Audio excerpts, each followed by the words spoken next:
आज हम जानेंगे सरफेस वाटर और ग्राउंड वाटर के बारे में डिफरेंस। तो समझ के इस वर्ड समझ के आपको पता चल रहा होगा सरफेस वाटर और ग्राउंड वाटर क्या होता है। सरफेस वाटर वो होता है जो ज़मीन के ऊपर मिले, ठीक है।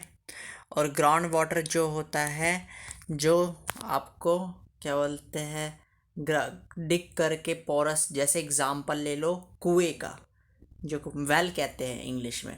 वो ऑटोमेटिकली होता नहीं है, उसे खोदना पड़ता है तब पानी आता है, ठीक है। उसे अंडरग्राउंड वाटर भी कह सकते हैं, ठीक है। ये दो एग्जाम्पल होते हैं। और सरफेस वाटर का एग्जाम्पल लोगे तो रिवर आ गया, ठीक है। रिवर अब डायरेक्टली, रिवर को नदी, डायरेक्टली पानी आपको मिल रहा है, ठीक है। तो डिफरेंस एक बार रीड करते हैं फिर एक्सप्लेन करेंगे। देखो, तो सरफेस वाटर क्या है? The water found on the surface of the earth is known of surface water, मतलब जो जमीन के ऊपर मिल रहा है। The water found located below the earth surface is known as ground water, जो जमीन के नीचे मिल रहा है उसे ग्राउंड वाटर कहते हैं, ठीक है। दूसरा, सरफेस वाटर और ग्राउंड वाटर के difference, stream, river, lake etcetera are the major sources of surface water. Sources का मतलब होता है कि यही सारे चीज़ें हैं। रिवर से क्या बोलते हैं, सोर्स को कैसे हिंदी में क्या कहेंगे, वर्ड नहीं पता चल रहा है। इन सारी चीज़ों से मिलना, कोई मतलब सोर्स, मतलब इस चीज़ से मिलना। जैसे सन एक सोर्स है अल्टीमेटली लाइट का, ठीक है, एनर्जी का अल्टीमेटली प्राइमरी सोर्स है जिससे हमें एनर्जी मिलती है, जिससे प्लांट, ठीक है। तो वैसे ही सोर्स को हिंदी में क्या कहते हैं ये मुझे नहीं पता, बस सोर्स है ये सरफेस वाटर का, रिवर, लेक, इन सब से मिलना। एक वर्ड टर्म जैसे होता है वो नहीं पता मुझे, ठीक है। तो अगर आपको ये पता है तो बताइए।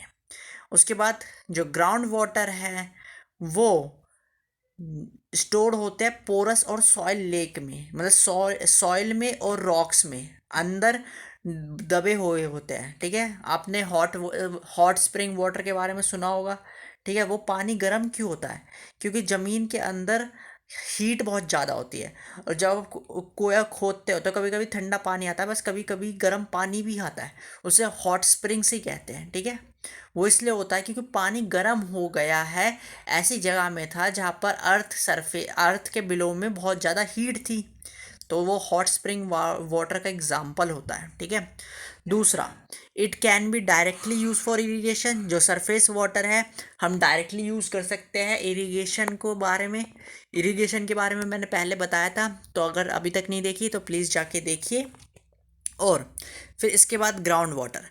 ग्राउंड वाटर क्या होता है, जिसे हमें खोदना पड़ता है, पंप करना पड़ता है, जैसे कुआं, जैसे खोद के हमने पानी निकाला है, ठीक है। तो ये लिखा है, in most of the cases it is needed to pump out, उसे खींचना पड़ता है। जैसे अंडर सीवर को भी आपको खींचना पड़ता है, हम मशीन से लगाते हैं, ठीक है। अंदर के ज़मीन के पानी को पंप करते हैं, बड़ी बड़े मोटर्स लगते हैं, ठीक है।